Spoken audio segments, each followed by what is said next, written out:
aqui esse conceito de uma independência política. E a gente precisa lembrar, Jesus ele vem à Terra, ele é encarnado em uma situação onde o povo judeu estava sob o domínio e opressão do Império Romano, da máquina de guerra do Império Romano.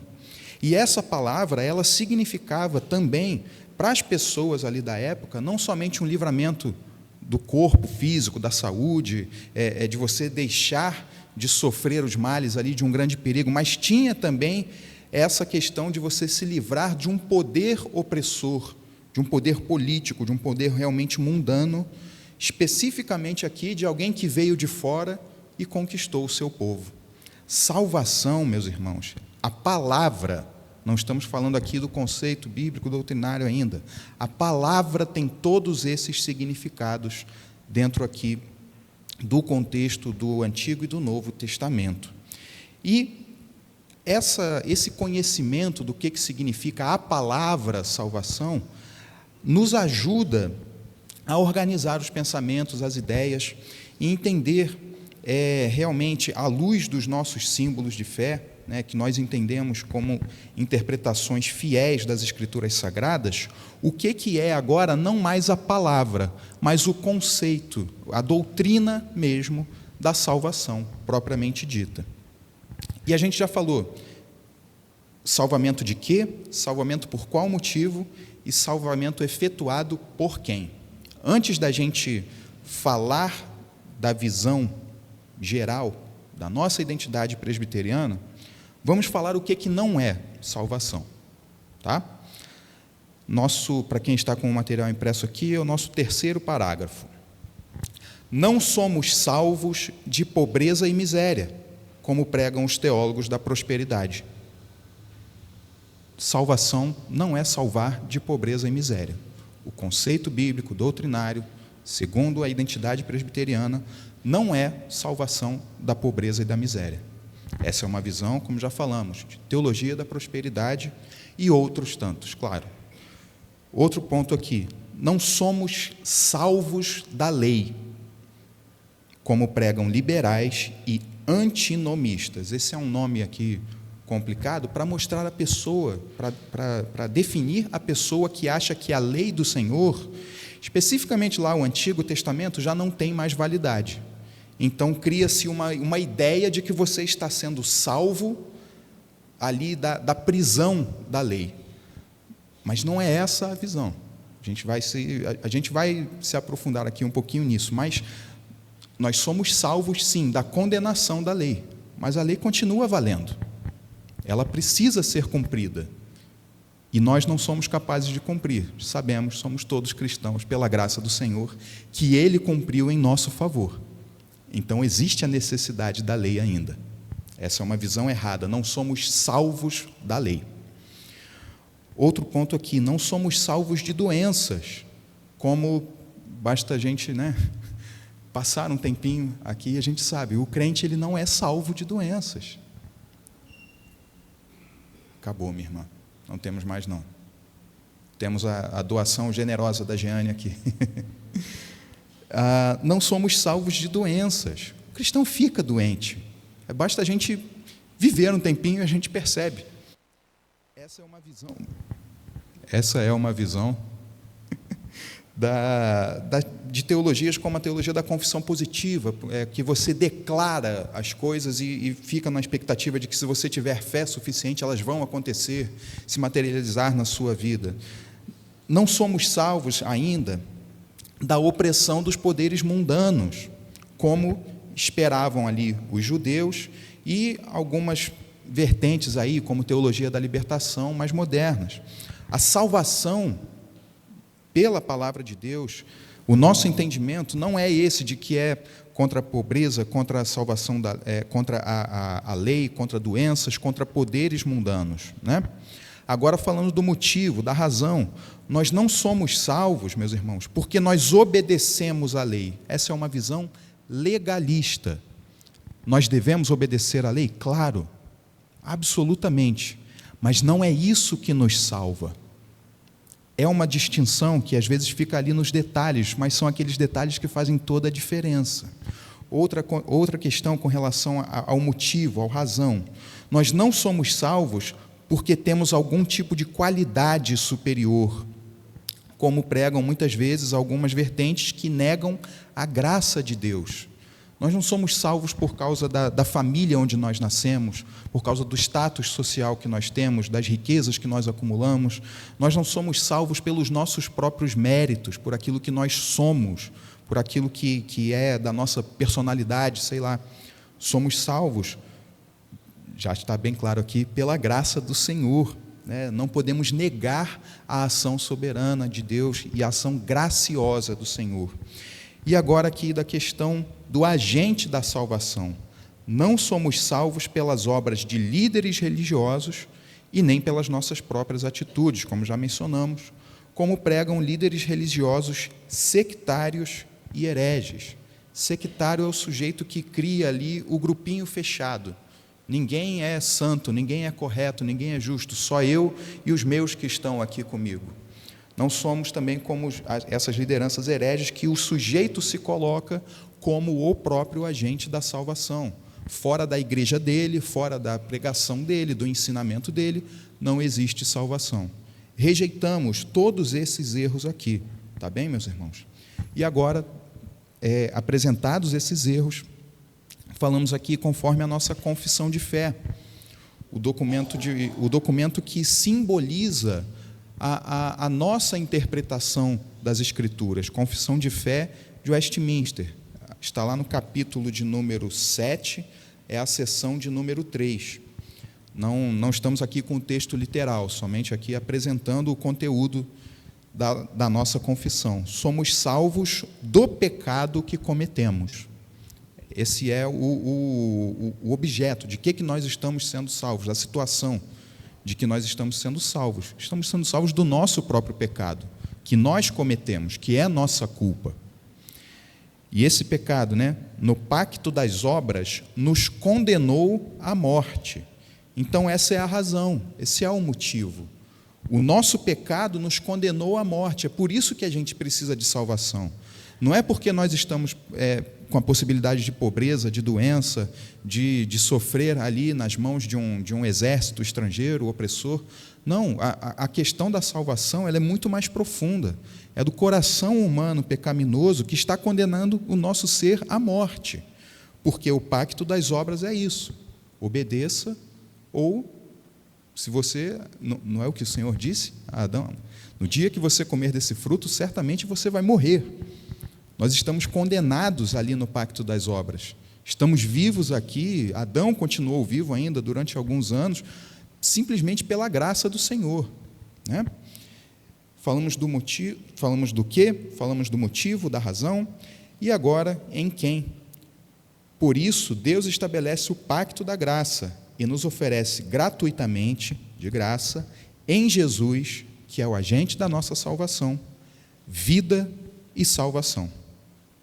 Salvação, na visão presbiteriana, conforme a nossa doutrina, identidade, é isso. Estamos sendo salvos do pecado que nos condenou à morte pelas nossas próprias ações. E essa salvação vem de graça através da pessoa bendita do nosso Senhor Jesus Cristo. Amém, meus irmãos? Como falei, não existe um assunto mais importante do que esse da nossa perspectiva. Como é que a gente pensa em detalhes da doutrina sem a gente entender e compreender corretamente aquilo que nos tira da morte e nos traz para a verdadeira vida? Sem um entendimento correto da nossa salvação, meus irmãos, estamos perdidos. Na nossa vida, nós não temos aqui nem como avançar, nem como desenvolver, nem como edificar o nosso próximo, se nós não temos aqui realmente uma compreensão daquilo que aconteceu conosco. Essa mudança de vida que nós vamos aqui discorrer, falar um pouquinho mais dela. É uma doutrina essencial. Somos salvos, somos poupados da ira de Deus, que é justa e que é eterna, aquilo que a palavra vai chamar de morte eterna ou de segunda morte. A nossa salvação é o Senhor nos poupar do castigo que Ele vai colocar sobre aquele que não se arrepende dos seus pecados, daquele que está condenado à morte. Prosseguindo aqui, meus irmãos, São muitas as passagens, tanto no Antigo como no Novo, que falam, que servem de base para o que é a salvação.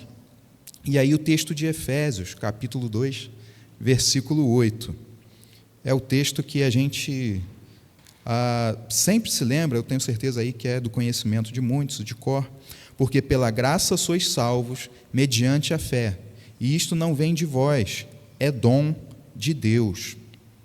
Isto não vem de vós, o dom da salvação, que inclui também a fé salvadora.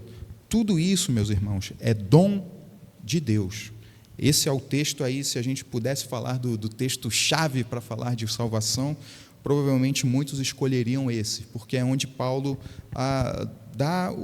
sintetiza da forma mais direta o que é, como é que funciona essa questão da salvação. O que eu vou fazer para herdar a vida eterna? Pela graça sois salvos, mediante a fé. E isto não vem de vós, de nós mesmos. Isso vem de Deus. Amém? Eu recomendo que o mandamento de Hebreus 2, de 1 a 4, seja seguido. Vamos abrir lá, meus irmãos? Hebreus capítulo 2, versículos 1 a 4.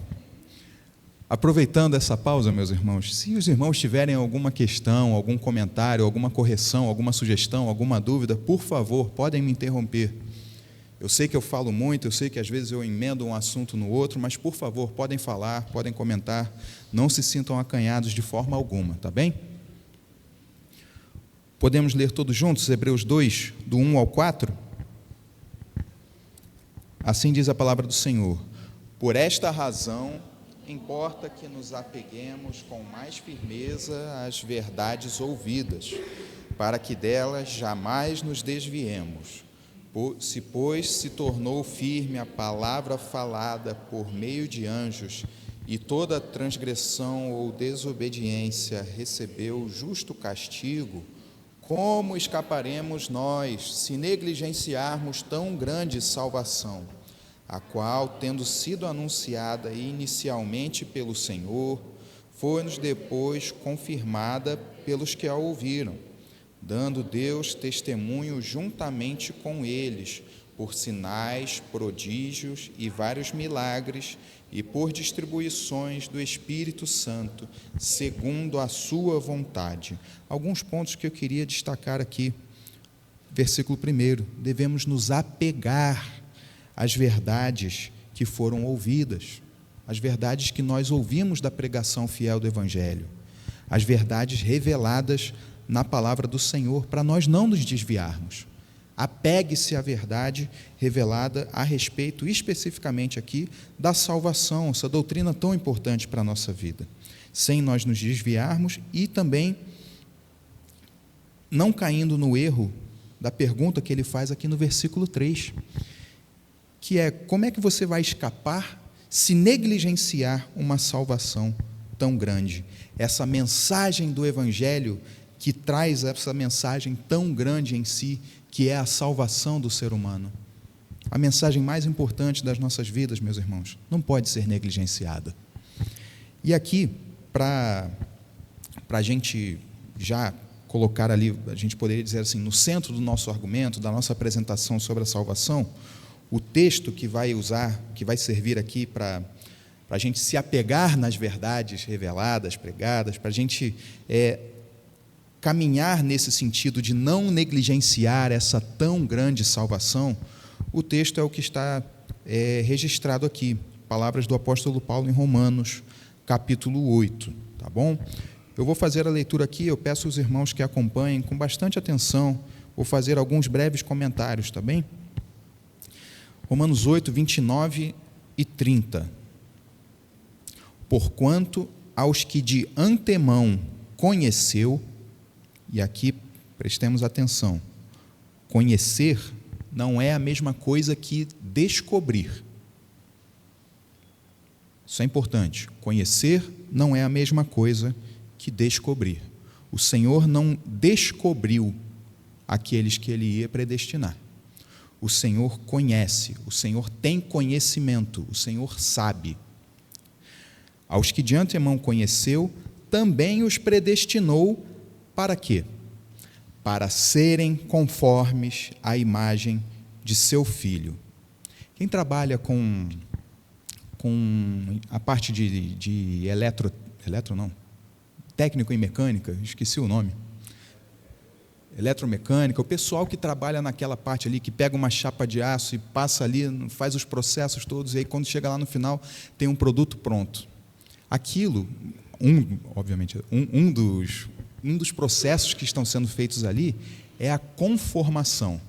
Você aplica uma força naquela matéria-prima e você molda aquilo ali na imagem do que você quer obter como seu produto final. Conformação, tornar uma coisa conforme, é isso. Você muda aquele objeto inicial, aquela matéria-prima bruta, e você transforma num produto pronto. Paulo está escrevendo exatamente isso, que Deus predestinou para serem conformados, moldados, ajustados, segundo a imagem de seu Filho, nosso Senhor Jesus Cristo. E existe um motivo, a fim de que ele seja o primogênito entre muitos irmãos. O Senhor escolheu um povo, predestinou um povo, para fazer esse povo ser conformado, ajustado, segundo a imagem do seu Filho, do nosso Senhor Jesus Cristo. E ele é primogênito entre irmãos. Por isso ele não nos chama mais de servos, ele chama de amigos. Nós agora somos irmãos. Nós somos parte da família de Deus. E aos que predestinou, a esse povo que o Senhor chamou, escolheu para moldar a imagem de Jesus Cristo, aos que predestinou, esses ele também chamou. Aos que chamou, a esses também justificou. E aos que justificou, esse também glorificou.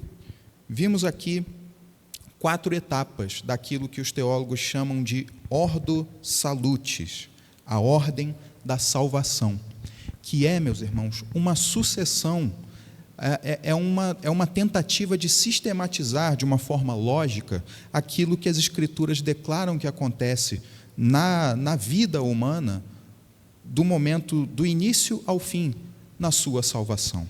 Nós vemos aqui esses passos de predestinação, de chamado, de justificação e glorificação. E existem alguns outros dentro dessa sistematização aqui que os estudiosos fazem. Mas o que a gente precisa focar aqui, antes da gente falar com mais detalhes deles, é que essa obra de salvação, ela é um ato soberano de Deus. No nosso estudo sobre o ser de Deus, falamos que algumas características distintivas dele, que ele é soberano, ou seja, ele não depende de nada, nem de ninguém, ele é completamente livre para fazer a sua vontade da forma que ele quer. Isso é soberania. Nós não somos soberanos, ele é. A gente tem alguma liberdade aqui no nosso contexto, mas nem se compara à liberdade que Deus tem para fazer o que ele bem entende na sua santa sabedoria. E o que nós vemos aqui é que a obra da salvação, meus irmãos, desde o seu início até o fim, Paulo está mostrando isso aqui para a gente.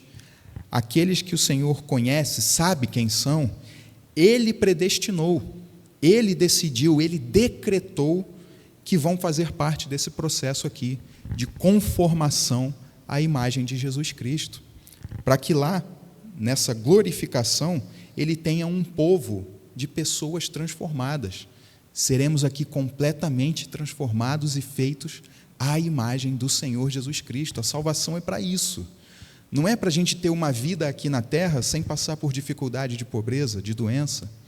Não é para uma coisa tão limitada quanto a nossa vida aqui na terra.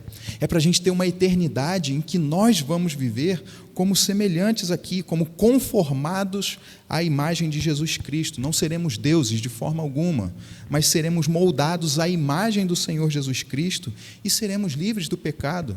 Ele vai enxugar toda lágrima, não vai ter mais o sofrimento dessa vida aqui. Deus nos salva para algo muito melhor do que somente a vida aqui.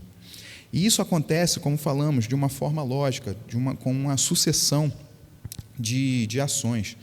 Não vamos aqui tentar esgotá-los, vamos falar rapidamente aqui desses 7 passos. Alguns vão juntar esses passos em um só, alguns vão dividir alguns passos e colocar mais etapas, mas, basicamente, ali, para a gente pegar uma média, os estudiosos vão falar dessa ordem da salvação, e lembrando que isso é perspectiva humana, tá?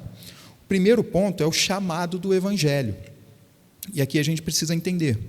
O sujeito, às vezes, vai ouvir o Evangelho de forma bíblica, fiel, correta, dezenas de vezes, centenas de vezes na sua vida, mas até que o Espírito Santo fale no coração dele, chame de forma irresistível, esse chamado ele não vai se concretizar. Nós somos chamados a pregar, somos chamados a levar a mensagem, mas sabemos que só o Senhor torna o chamado eficaz. Não é a nossa eloquência, não é a nossa didática, não é a nossa estratégia humana, mas é somente o agir do Espírito Santo. Por isso que oramos por aqueles que vão ser alcançados por uma ação de evangelismo. Por isso que pedimos oportunidades ao Senhor e pedimos que Ele torne essas oportunidades eficazes, porque isso precisa da ação de Deus para começar aqui esse processo que nós estamos vendo da salvação.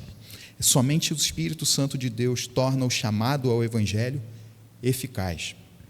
O outro passo é a regeneração, meus irmãos, como Jesus falou para Nicodemos, em João 3, importa nascer de novo. É o que o profeta Ezequiel registrou, que foi cantado hoje de manhã, receber um novo coração. Regenerar é isso, é quando aquele que estava morto nos seus pecados, ele recebeu vida, agora ele tem vida. E o próximo passo, a conversão, é onde surge aqui, onde se recebe a fé, que nos leva ao arrependimento, que nos faz clamar, desejar clamar por salvação. É nós percebermos que nós precisamos de salvação, precisamos de um Salvador, não temos condições de nos salvar.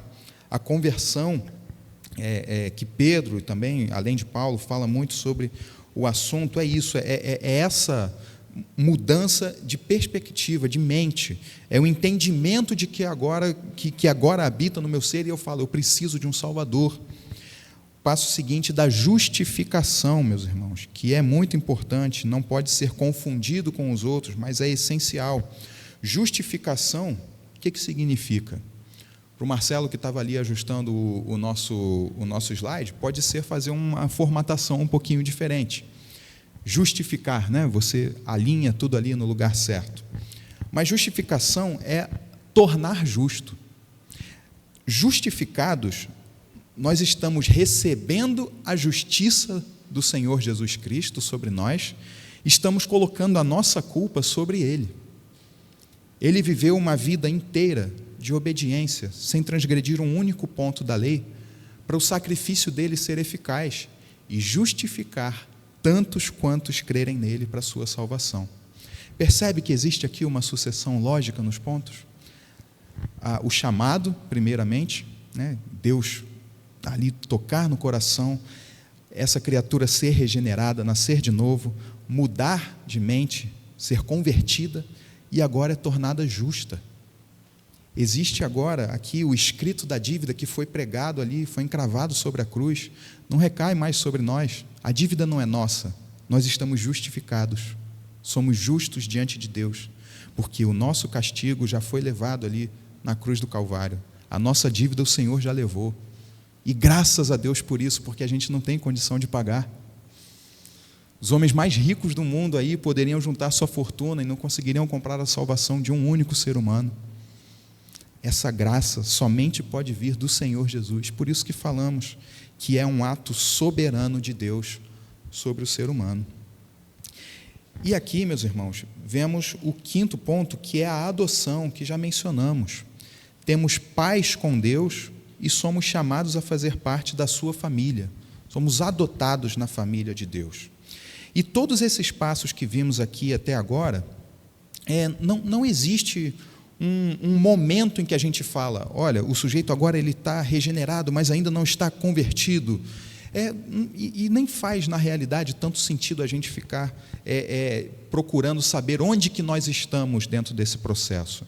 O entendimento aqui, de forma bem genérica, é que acontecem praticamente ao mesmo tempo, e essa diferenciação que estamos fazendo aqui é só de uma organização lógica, para a gente compreender o que as Escrituras falam a esse respeito. Tá? E por que a gente fez toda essa introdução, todo esse comentário? Falamos aqui de 5 desses 7 passos, porque o 6º passo, ele é muito singular, e ele se chama santificação. Hebreus, capítulo 12, estamos mencionando bastante a carta aos Hebreus, né? Hebreus, capítulo 12, versículo de número 14, traz uma exortação da seguinte forma: seguir a paz com todos e a santificação, sem a qual ninguém verá o Senhor. E isso, meus irmãos, pode nos trazer diversas confusões, porque a palavra de Deus ela é muito clara: sem santificação, ninguém verá o Senhor. Mas, ao mesmo tempo, existem algumas vertentes que confundem a questão da salvação, que tem uma ordem, como nós já vimos aqui, é uma sequência que faz sentido, que está encadeada. Existe ali toda uma lógica divina nessa ação miraculosa sobre a vida do ser humano. Mas algumas pessoas confundem a santificação como se fosse ali um dos primeiros estágios, que fazem ali, que formam a base da salvação. E não é isso que a palavra de Deus revela. A santificação, ela é um processo. E a gente tem que lembrar, Ele nos deu vida, estando nós mortos em nossos delitos e pecados. As pessoas, às vezes, tratam a questão da salvação como se fosse um hospital, onde você vai ali para curar um doente, consertar o sujeito que está todo quebrado lá. A gente devia tratar a questão da salvação como se fosse um cemitério. A verdade é essa, porque nós estávamos mortos. Depois que o sujeito está morto no hospital, na unidade de saúde, amigo, assina o documento e leva para lá, para o cemitério. O caminho é esse. A obra da salvação não é nos curar ali no hospital, é nos trazer de volta à vida, depois que nós estávamos mortos já. Então, a gente não pode cair nessa ilusão de que a nossa santificação, ela é, de alguma forma, a base para nós nos salvarmos. Existe aqui, desde o início, uma pressuposição muito clara: nós estávamos mortos. Morto faz alguma coisa? O morto levanta e decide ali tomar um remédio para ter alguma cura? Não tem. Nem médico, nem enfermeiro, nem as pessoas mais capazes ali vão conseguir fazer alguma coisa depois que o sujeito já está morto. É impossível. A gente vai olhar com mais detalhes sobre essa questão de ser impossível, tá? Mas, continuando aqui, a gente precisa ter isso em mente: nós não somos os agentes da nossa salvação, não somos autônomos, nós dependemos do Senhor do início ao fim, até mesmo no ponto da santificação, que é uma etapa que parece que depende de nós. Dependemos do Senhor, temos que lembrar disso. Mesmo regenerados, nascidos de novo, nós carecemos da graça de Deus para seguir esse plano, que é sermos conformados à imagem de Jesus, o Filho de Deus. Esse é o objetivo final desse processo de nascer de novo, receber a fé, ser inocentado por Jesus, por Jesus ter recebido o castigo substitutivo, e de ser adotado na família de Deus. Lembrando, o objetivo final é sermos conformados à imagem de Cristo. E esses passos que nós falamos aqui, até a adoção, são essa sequência, elas ocorrem ao mesmo tempo.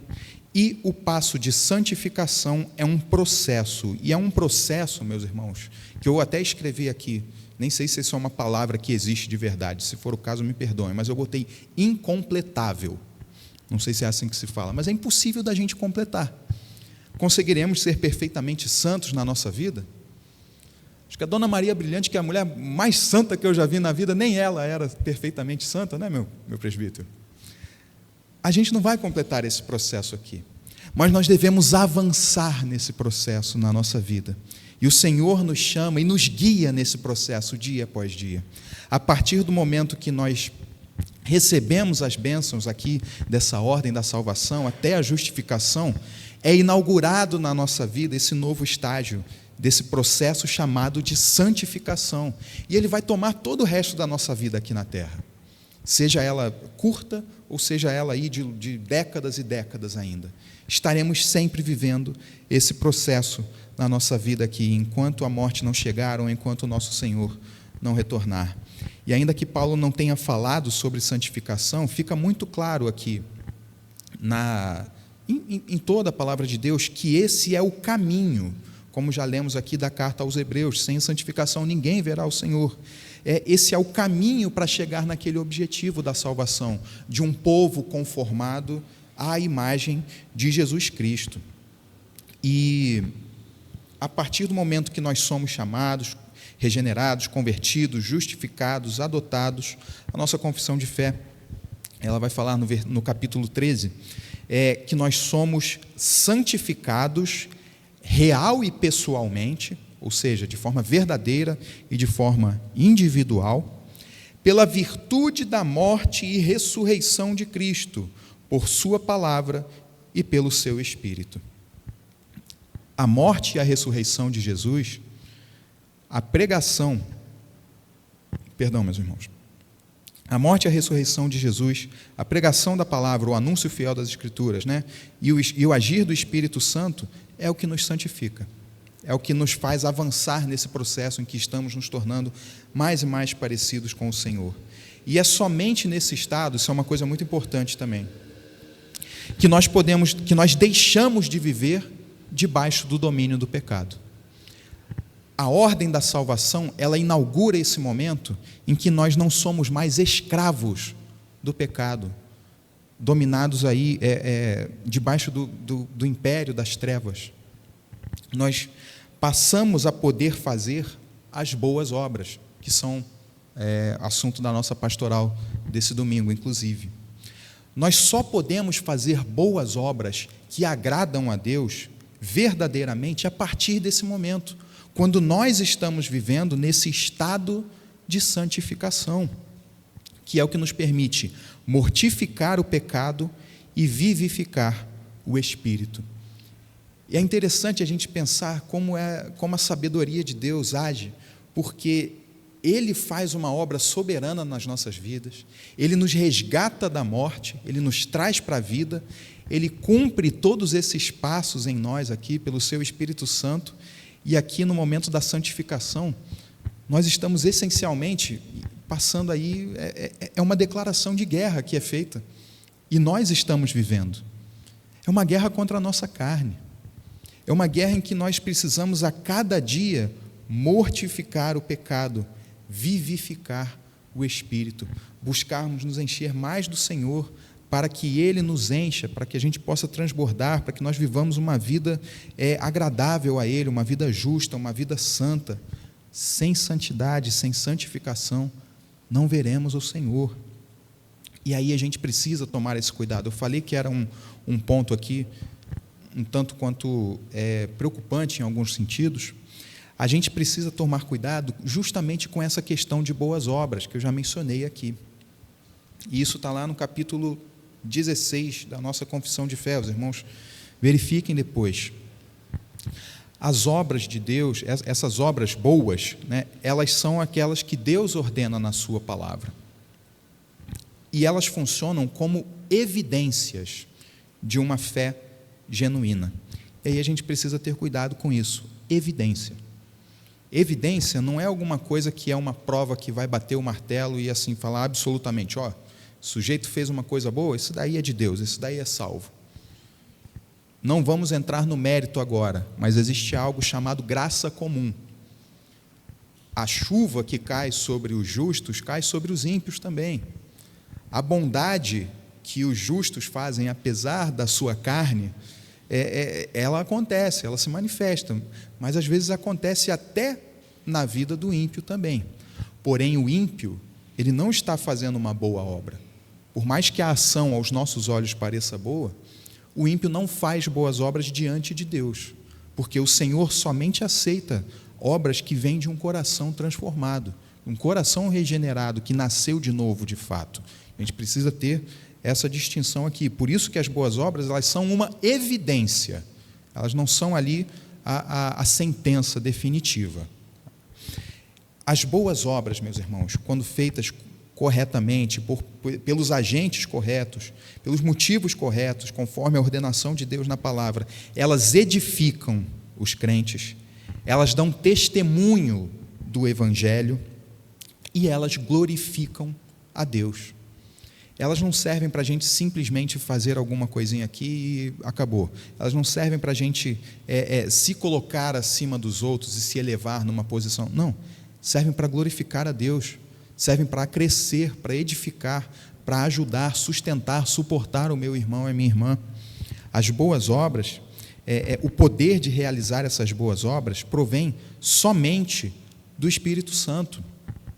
E o melhor de nós ainda está muito distante, pelas suas próprias forças, de conseguir fazer o que é justo diante de Deus. Eu coloquei aqui para retribuir o favor de Deus ou ensejar algum mérito diante dele. Precisamos ter isso em mente, meus irmãos. Não somos salvos por causa das nossas boas obras. Precisamos sempre lembrar disso. Nós realizamos boas obras porque nós somos salvos. Como eu falei, é um detalhe. Pode parecer pequeno, mas é daqueles detalhes que fazem toda a diferença. Não são as nossas boas obras que nos salvam. A nossa salvação é que gera boas obras na nossa vida. E boas obras de fato, conforme revelado na palavra de Deus. Existe um escrito antigo, eu coloquei aqui nos recomendados, é um pastor presbiteriano chamado James Thornwell. Ele faz uma citação de um outro pastor inglês, que ele mostra justamente aqui os efeitos da justificação e da santificação na vida do cristão. E eu acho que essa ilustração aqui, pensando melhor, a gente poderia até ter começado por ela, que aí ia evitar toda essa explicação que eu dei, que eu acho que fica muito clara da gente entender. Diz assim: nossos filhos, no dia em que nascem, são tão filhos quanto sempre serão, mas é nos muitos anos crescendo que a sua semelhança conosco aumenta diariamente. Assim, o filho primogênito de um rei é herdeiro da coroa enquanto estava deitado no berço. O crescimento não acrescenta nada ao seu título, mas contribui para a sua aptidão para governar e suceder o pai.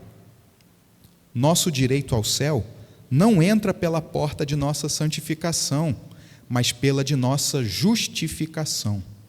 Porém, o nosso encontro com o céu, sim.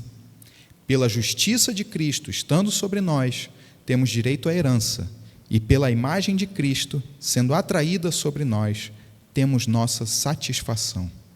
Que palavras maravilhosas, meus irmãos, que nos mostram aqui, através de uma figura que a gente consegue entender muito bem, em forma de uma analogia, mas que é muito didática. Um filhinho ali, primogênito de um rei, um príncipezinho, herdeiro ao trono, ele já é herdeiro ao trono a partir do momento que ele nasceu, que ele está ali no berço, um bebezinho ainda. Mas conforme ele vai crescendo, se desenvolvendo, amadurecendo, ele vai sendo moldado à imagem do seu pai para cumprir o seu propósito, que é sucedê-lo no trono. Então, o que ele fala? A partir do momento que você é justificado, você está ali como um herdeiro, como aquele herdeiro ao trono. Mas o seu crescimento, a sua edificação, o seu amadurecimento espiritual, ele vai acontecer nesse processo de santificação. Você não adquire o direito a reinar, o príncipe ali, ele não adquire o direito a reinar por causa do seu crescimento, por causa do seu amadurecimento e edificação, mas porque ele nasceu. Ele é herdeiro a partir do momento que ele nasceu. Nós somos herdeiros, nós somos salvos, nós temos o direito adquirido por Deus aos céus a partir do momento que nós nascemos de novo. Está aqui no chamado, na regeneração, na conversão, na justificação. na adoção. Está ali naquele ponto. A partir daí, nós vamos crescer em santificação. Sermos conformados aqui à imagem de Cristo. Pela justiça de Cristo, pela justificação, nós temos direito à herança. Pela imagem de Cristo, que é esse processo de santificação que molda o nosso ser, nós temos a nossa satisfação, porque a imagem de Cristo está aqui sendo colocada sobre nós, moldando quem nós somos, né? Sendo a nossa salvação uma obra revelada nas Escrituras, que é recebida de graça, mediante a fé exclusiva no Senhor Jesus Cristo, somente para a glória de Deus, como está aqui na minha camisa, nós podemos e devemos descansar na certeza de que essa obra de salvação ela vai ser cumprida integralmente na nossa vida. E aqui existe um ponto importantíssimo. Nós não somos o ponto focal da obra divina de salvação, mas sim o próprio Deus. E a gente precisa, não podemos nem por um segundo achar que pelo fato da salvação ser individual, é alguma coisa que é feita por causa do nosso merecimento, ou porque o Senhor de alguma forma precisa de nós, ou então deseja a nossa presença. Não, meus irmãos, se fosse assim, Ele não nos conformaria à imagem de Jesus. Nós somos chamados para a glória de Deus. Nós somos chamados por causa do que Ele deseja fazer na sua infinita sabedoria. Não é por causa de nós não somos o foco, nós não somos, como dizem por aí, o ponto fraco do coração de Jesus e outras coisas de teologia coach do tipo, de forma alguma. O Senhor é o agente e é o ponto principal da salvação. O profeta Isaías tem uma palavra muito dura a respeito de quem deseja fazer as coisas com justiça própria. Podemos abrir agora lá no Antigo Testamento, Isaías 64? Capítulo 64, versículo de número 6. Isso já foi estudado em escola dominical, inclusive, há não tanto tempo assim. Isaías 64, versículo 6.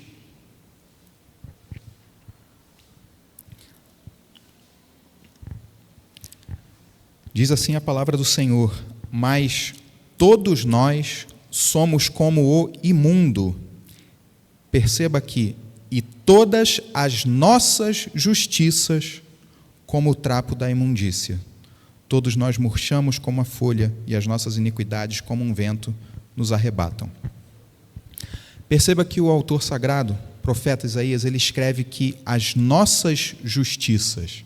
Ele está falando da pessoa que tenta se justificar diante de Deus, pessoa que tenta apresentar alguma coisa a Deus em troca da sua salvação.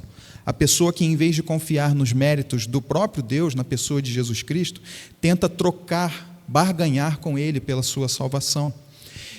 E o que o autor fala aqui? Que são essas nossas justiças. São trapo de imundícia. A gente não vai entrar no detalhe, mas a gente está falando de uma época em que não existia gaze num hospital, numa unidade de saúde, para você limpar os fluidos que saem do corpo de uma pessoa, que são coisas altamente indesejáveis e que precisam ser limpas, que precisam ser tiradas dali. Todo tipo de fluido, de coisa nojenta, que fede, que cheira mal, que tem aparência repugnante, isso era limpo com um pano chamado trapo de imundícia.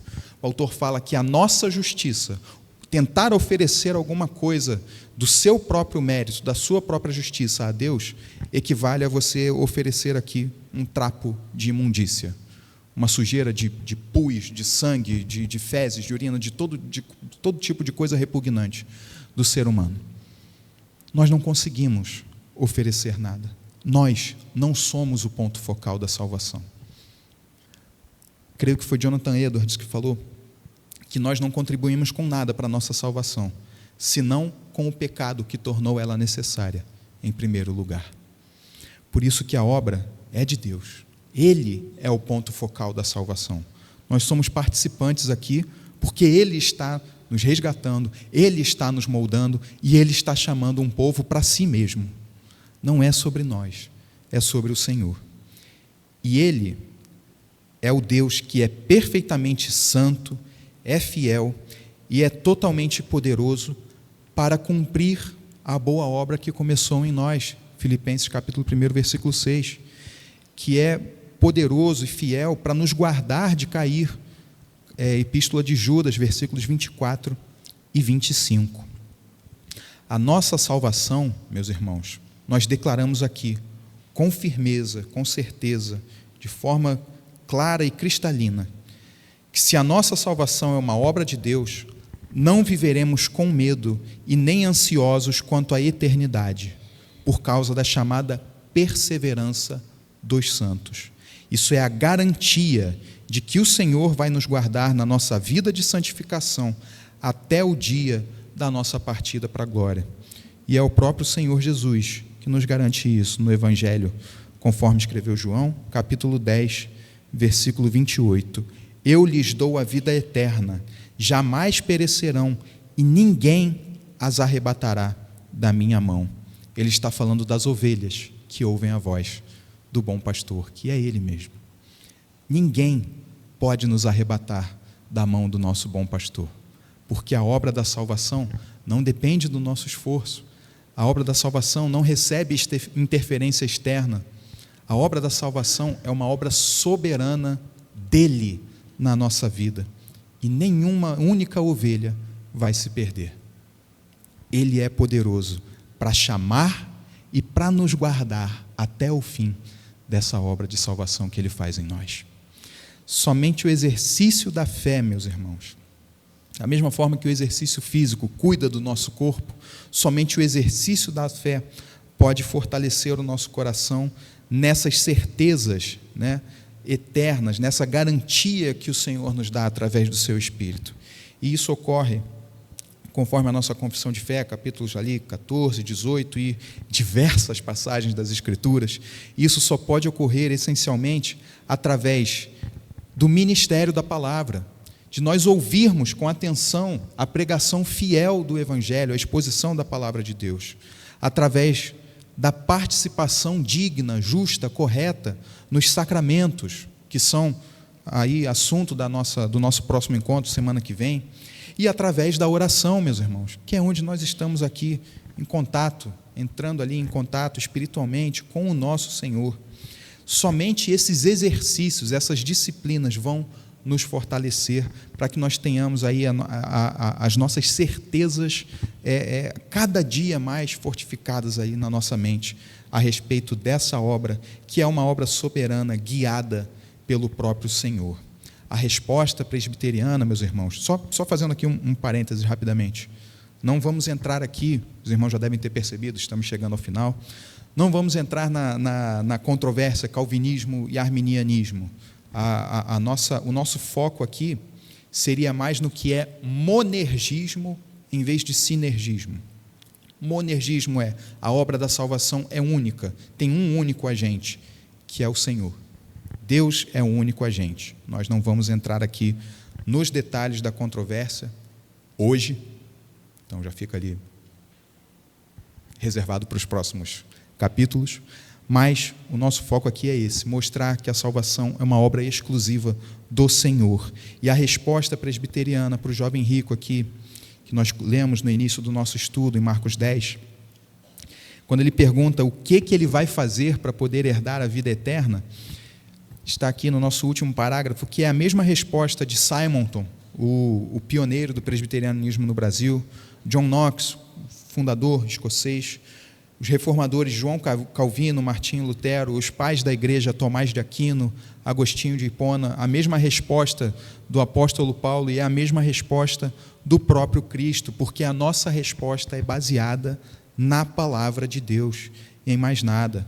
Assim como os discípulos aqui no versículo 26 de Marcos 10, que disseram, eles ficaram sobremodo maravilhados, dizendo entre si, então, quem pode ser salvo? Quando Jesus vai falar aqui daqueles que são ricos, que confiam nas riquezas, que é difícil eles entrarem no reino de Deus, mas faça um camelo passar pelo fundo de uma agulha, a resposta, a reação dos discípulos é a nossa reação, é a reação devida, conforme a nossa identidade presbiteriana. Se salvar pelos seus próprios méritos é absolutamente impossível. A tentativa de fazer isso é como oferecer um trapo de imundícia. Não dá, não tem condições. Pela graça de Deus, nós compreendemos qual é essa resposta dada por Deus, que é confessada ao longo de séculos pela Igreja do Senhor, que busca se firmar na palavra, interpretá-la corretamente. A resposta é a mesma, está no versículo 27, meus irmãos. Para os homens é impossível, contudo, não para Deus, porque para Deus tudo é possível. Até mesmo salvar aquele que só pode oferecer um trapo de imundícia em troca da sua própria salvação.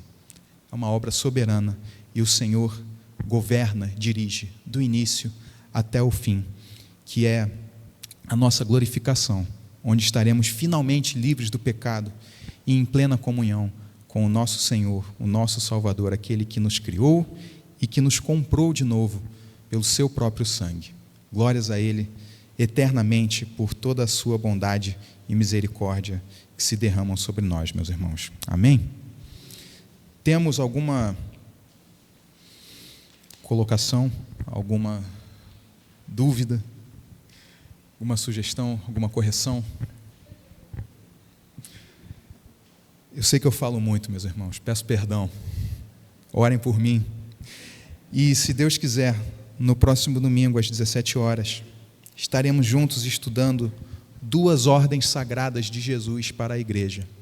Falaremos sobre os sacramentos ordenados na palavra, a ceia do Senhor e o batismo, de novo conforme a nossa identidade presbiteriana, buscando trazer os pontos essenciais das doutrinas que compõem aí o entendimento da nossa denominação. Então, que o Senhor assim nos abençoe. Obrigado pela presença, carinho e paciência de cada um.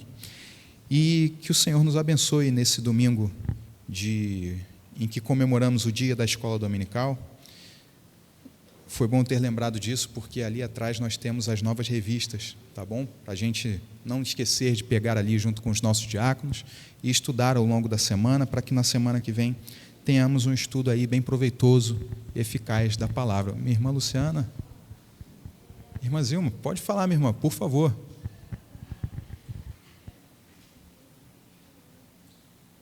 Se a senhora tiver com vergonha, eu levo o microfone aí para a senhora não ficar com vergonha. Tadinha da irmã Zilma. Não, eu só um adendo aqui. Explica só, sem santidade ninguém verá Deus. Aí, Caramba, sem santidade ninguém verá a Deus. A gente pode ir para o texto, Hebreus capítulo 12? A irmã Zelma pediu para a gente melhorar um pouquinho essa explicação.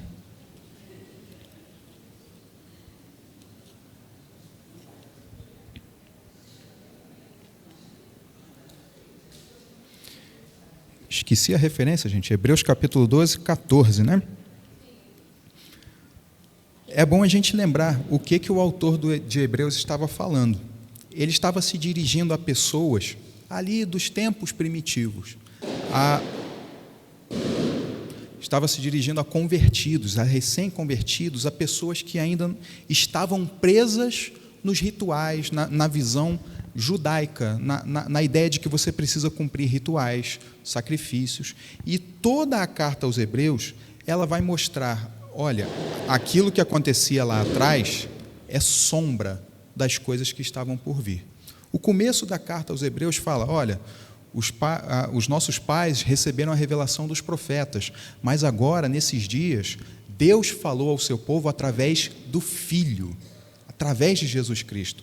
Toda a carta aos Hebreus é montada no sentido de você mostrar que Jesus Cristo é superior ao sacerdócio lá dos levitas, é superior, o sacrifício que ele fez é superior aos sacrifícios que eram oferecidos ali continuamente. Ele é o cumprimento da lei. Ele é a perfeição daqueles rituais que eram incompletos. Essa é a ideia central do autor aos Hebreus. E aqui a gente pode entender em diversas frentes. Se a gente olhar para os fariseus, na época, eram a denominação ali predominante, eles tinham como é que a gente pode falar? A visão dos fariseus é que aquele cumprimento seria analogamente a dizer assim, olha, você precisa das boas obras para a salvação? Sem você cumprir ali a risca, você precisa fazer. E eles eram tão extremistas que eles faziam coisas como a gente vê em Mateus 23. Eles reclamavam do sujeito que não dava o dízimo da hortelã, do endro e do cominho. O sujeito não tem misericórdia pelo seu próximo, não cuida do necessitado, mas olha para o outro e fala, olha só, por que você não está dando o dízimo aí do tempero, da folhinha? É uma dissonância muito grave que acontece aqui. Então, o que o autor aos Hebreus ele está mostrando ao longo de toda a carta é que você não pode se apegar nas coisas antigas como se elas fossem uma garantia de você se aproximar de Deus. Você não pode ter apego aos rituais, àqueles mandamentos antigos. Não é, de novo, que eles não tenham valor, mas o cumprimento desses rituais não te leva para perto de Deus, sem esses passos que a gente viu aqui no estudo, a regeneração do coração, a conversão, a justificação, a adoção. Não é o ato que vai fazer a gente ter a salvação. Só abrindo um parênteses aqui rapidamente, temos um estudo preparado em que faremos uma exposição comparativa entre o presbiterianismo e algumas religiões e denominações, para mostrar as diferenças. E a gente sabe, não é novidade para ninguém, existe no nosso meio a visão do espiritismo, que também, é só para não ficar como se fosse uma coisa judaica antiga. No nosso meio existe essa ideia de que você faz coisas para receber uma salvação, para receber alguma coisa lá no final, uma edificação, uma iluminação, seja como for. Não é uma ideia arcaica, antiga, ultrapassada, tá? Fechei o parênteses. E aí, nesse contexto, o autor ele vai falar: sigam a paz com todos e a santificação. Ele está falando, depois de ter argumentado o quê? Cumprimento da lei, por si só, não te leva para perto de Deus. Mas a lei continua valendo. Os princípios morais precisam ser seguidos, precisam ser obedecidos. Os sacrifícios não, porque Jesus já cumpriu de uma única vez. Tá? E aí ele vai falar, sigam a paz com todos e essa santificação, sem a qual ninguém verá o Senhor. Ou seja, ver o Senhor, crescer em santidade, né, são coisas que andam juntas. Não é que você vai simplesmente perceber que existiu ali uma justificação e aí você vai viver a tua vida de braços cruzados, que é uma acusação que fazem muitas vezes, de que o presbiteriano ele fala, uma vez salvo, salvo para sempre, aí o sujeito não quer saber de mais nada. Pelo contrário, nós somos salvos e graças a Deus, literalmente, por isso, porque agora nós podemos fazer coisas boas. E fazer essas coisas boas não é também uma iniciativa direta nossa, é o Senhor que está nos moldando. O nosso entendimento é esse. Sem isso, sem esse molde do Senhor que vai nos conformar à imagem de Jesus, nós não vamos ver o Senhor. Por quê? Aí é que a gente... Nossa, eu falo muito mesmo, né, gente? Desculpa. Moisés, profeta top dos tops, ele pediu para o Senhor, Senhor, deixa eu ver a tua face. Cara, que ousadia do sujeito, né? Mas quantas vezes a gente pensa isso, quantas vezes a gente canta isso, que a gente quer ver a face de Deus como se fosse uma coisa banal, né? Como se fosse, tô ali, não estou sem nada para fazer, eu vou ver Deus. É complicado a gente ver o Senhor. Se nós víssemos o Senhor, vamos colocar de outra forma aqui. As manifestações visíveis do Senhor que a gente vê aqui no Antigo Testamento, antes da encarnação de Jesus, o que acontecia com as pessoas? O sujeito se desesperava, porque ele viu o Senhor, e ele esperava o quê? Eu vou morrer.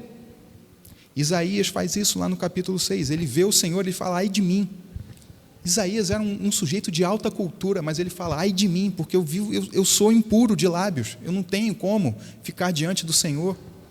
Josué, quando ele percebe, ele fala: caramba, eu estou diante do anjo do Senhor, não tenho o que fazer. O que eu vou fazer vendo o Senhor do jeito que eu sou? A questão é essa, minha irmã: santificação molda quem nós somos, nos transforma. Nós somos colocados aqui à imagem do Senhor e não mais na nossa imagem caída aqui, perdida. Nós precisamos ser moldados para sermos capazes de entrar na presença do Senhor. A nossa justificação é a garantia. Nós vimos isso aqui na ilustração. Mas a nossa santificação é o nosso aperfeiçoamento. Por isso que eu falei que é uma obra incompleta. Mas a gente precisa passar por esse processo antes da glorificação, que é o momento em que o nosso processo está completo e que nós aí sim veremos o Senhor, porque estaremos conformados à imagem dele. Por isso que sem santificação ninguém verá o Senhor, porque ela é justamente esse processo que nos leva aí até a eternidade com ele, onde estaremos aí pela graça do Senhor, podendo contemplá-lo como ele é. Meu Deus do céu, quando a Lilian faz pergunta. Por favor, minha irmã.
Muito bem colocado, minha irmã.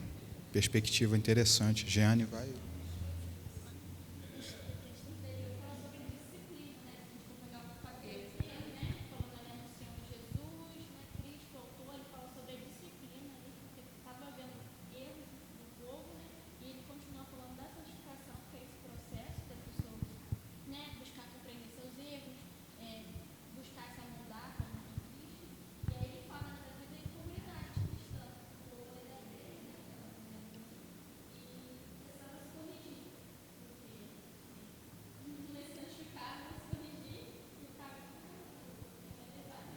A Jeane esqueceu, mas ela tinha falado aqui que no céu não tem santificação. O processo está completo. Não, amigo?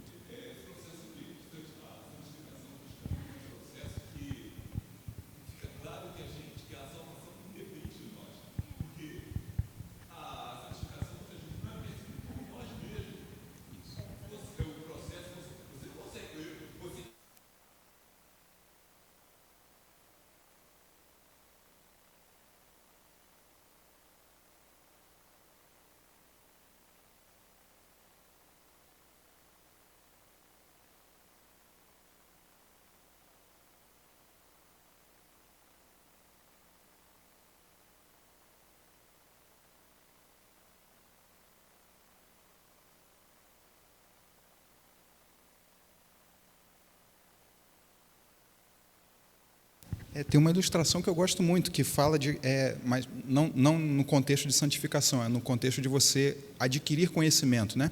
Que o sujeito fala que quanto mais vai aumentando o facho de luz do conhecimento, quanto mais você aprende, mais você vai vendo o quanto está escuro ao redor. Então, mais você vai vendo o quanto você precisa realmente crescer em conhecimento. Acho que a gente pode trazer para isso, né? E, só para pegar o gancho do que os irmãos falaram, como nós vivemos nessa vida de santificação, mas, ao mesmo tempo, nos fortalecendo na certeza de que não é uma obra nossa, como o presbítero Hamilton falou, né? Mas é uma obra de Deus agindo através de nós, que a gente cada dia vai percebendo, caramba, o quanto eu estou distante, o quanto eu preciso do Senhor. Como é que a gente se fortalece? Quase que cai aqui. Como é que a gente se fortalece? Como é que a gente se mantém nisso? Temos isso no nosso documento confessional, através da ministração da palavra, da atenção à pregação fiel do Evangelho, através da participação nos sacramentos que o Senhor ordenou, a ceia do Senhor e o batismo, e através da oração. O que vai fortalecer a nossa fé? O exercício ali constante da nossa fé, para nós termos essa certeza e falarmos que, por mais que a gente perceba cada dia quanto que a gente é pequeno, é o Senhor que nos guarda, Ele que nos fortalece, o processo é responsabilidade dEle, Ele está cuidando.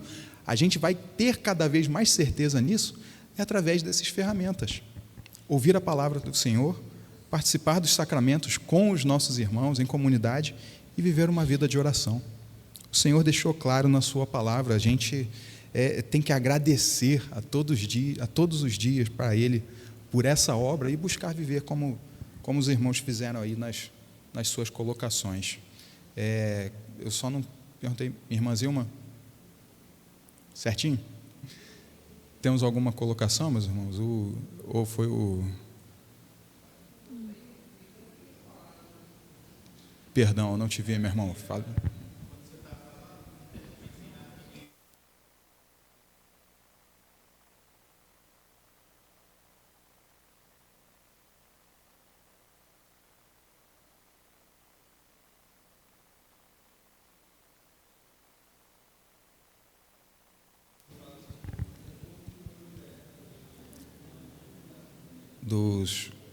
Do odre novo e do velho, né?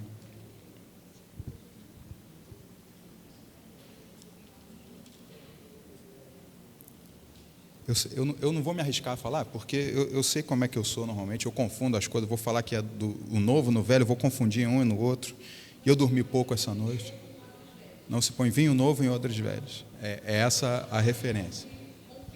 Porque senão eles vão se romper, né?